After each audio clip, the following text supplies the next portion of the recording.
ଅପ୍ରେଲ ମାସ 14 ତାରିଖରେ ସୂର୍ଯ୍ୟ ନିଜର ଉଚ୍ଚ ରାଶି ମେଷ ରାଶିରେ ପ୍ରବେଶ କଲେ। ମେଷ ରାଶି ଜାତ ବ୍ୟକ୍ତି ନୂତନ କର୍ମ ନିଯୁକ୍ତି ତଥା ଚାକିରି ପାଇବାର ବିଶେଷ ସମ୍ଭାବନା ରହିଅଛି। ଜୟ ଜଗନ୍ନାଥ। ନମସ୍କାର, ମୁଁ ତପନ ଡାଇଜେଷ୍ଟକୁ ଆପଣଙ୍କୁ ସ୍ୱାଗତ। ମେଷ ରାଶି ପାଇଁ ଅପ୍ରେଲ ମାସର ମାସିକ ରାଶି ଫଳ 2026 ମସିହା ଅପ୍ରେଲ ମାସରେ ମେଷ ରାଶି ଜାତ ବ୍ୟକ୍ତି କ୍ୟାରିୟର ଏବଂ ଆର୍ଥିକ କ୍ଷେତ୍ରରେ ମିଶ୍ରିତ ଫଳ ପ୍ରାପ୍ତ କରିବେ। ଏପ୍ରିଲ ମାସ 14 ତାରିଖରେ ସୂର୍ଯ୍ୟ ନିଜର ଉଚ୍ଚ ରାଶି ମେଷ ରାଶିରେ ପ୍ରବେଶ କଲେ। ମେଷ ରାଶିର ବ୍ୟକ୍ତି ନୂତନ କର୍ମ ନିଯୁକ୍ତି ତଥା ଚାକିରି ପାଇବାର ବିଶେଷ ସମ୍ଭାବନା ରହିଅଛି। ଏହି ସମୟରେ ମେଷ ରାଶି ଜାତ ବ୍ୟକ୍ତି ନିଜ ବ୍ୟବସାୟ କ୍ଷେତ୍ରର ପରିସୀମା ବୃଦ୍ଧି କରିପାରିବେ। ନୂତନ ପ୍ରକାରର ବାଣିଜ୍ୟ ବ୍ୟବସାୟ ଆରମ୍ଭ କରିବାର ସମ୍ଭାବନା ରହିଅଛି।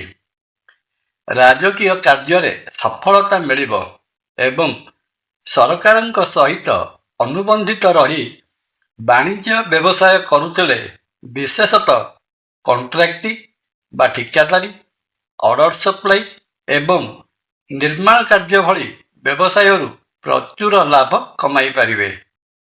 ଅପ୍ରେଲ ମାସର ଦ୍ୱିତୀୟାର୍ଦ୍ଧରେ ମେଷ ରାଶି ଜାତ ବ୍ୟକ୍ତିଙ୍କର ଆର୍ଥିକ ସ୍ଥିତିରେ ଆଖି ଦୃଷ୍ଟିଆ ଉନ୍ନତି ପରିଲକ୍ଷିତ ହେବ।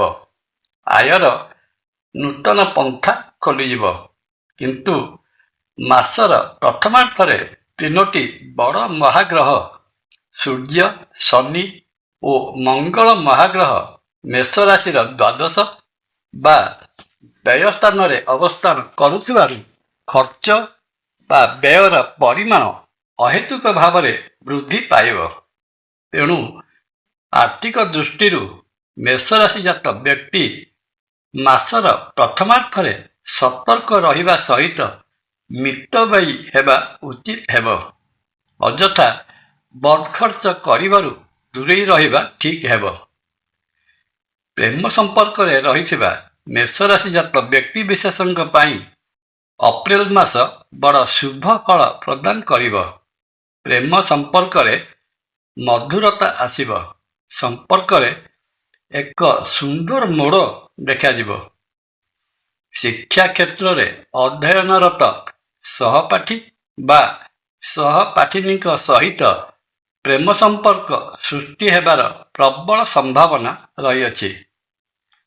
ଅବିବାହିତ ରହିଥିବା ମେଷ ରାଶି ଜାତ ପୁଅ ଓ ଝିଅମାନଙ୍କ ପାଇଁ ବିବାହ ପ୍ରସ୍ତାବମାନ ଆସିବ ସତ, କିନ୍ତୁ ପ୍ରସ୍ତାବ ସବୁ କାର୍ଯ୍ୟକାରୀ ହେବାର ସମ୍ଭାବନା ବହୁତ କମ୍।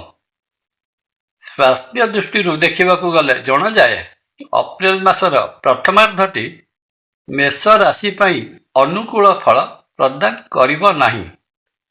ମାସର ପ୍ରଥମାର୍ଦ୍ଧରେ ରବି, ମଙ୍ଗଳ ଓ ଶନି ମହାଗ୍ରହ ମେଷ ରାଶିର ଦ୍ୱାଦଶ ସ୍ଥାନରେ ଅବସ୍ଥାନ କରୁଥିବାରୁ ଏହି ସମୟରେ ମେଷ ରାଶି ଜାତ ବ୍ୟକ୍ତିଙ୍କର ସ୍ୱାସ୍ଥ୍ୟ ଖରାପ ରହିବାର ସମ୍ଭାବନା ରହିଅଛି।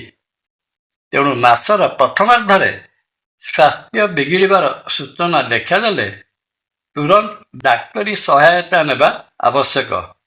ଅବଶ୍ୟ ଅପ୍ରେଲ ମାସର ଦ୍ୱିତୀୟାର୍ଦ୍ଧରେ ରୋଗରୁ ଆରୋଗ୍ୟ ପ୍ରଦାନକାରୀ ଗ୍ରହ ସୂର୍ଯ୍ୟ ମେଷ ରାଶିରେ ପ୍ରବେଶ କଲେ ଖରାପ ରହିଥିବା ସ୍ୱାସ୍ଥ୍ୟଗତ ସମସ୍ୟାରୁ ଆରୋଗ୍ୟ ଲାଭ କରିବେ।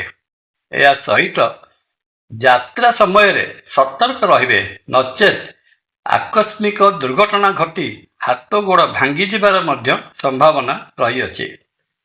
ମେଷ ରାଶି ଜାତ ବ୍ୟକ୍ତି ଅପ୍ରେଲ ମାସରେ ଅଶୁଭ ଫଳକୁ ଏଡ଼ାଇ ଶୁଭ ଫଳ ପାଇବା ନିମନ୍ତେ ପ୍ରତ୍ୟହ ହନୁମାନ ଚାଳିସା ପାଠ କରନ୍ତୁ। ପ୍ରତ୍ୟେକ ମଙ୍ଗଳବାର ଦିନ ମହାବୀର ହନୁମାନଙ୍କର ପୂଜାର୍ଚ୍ଚନା କରନ୍ତୁ।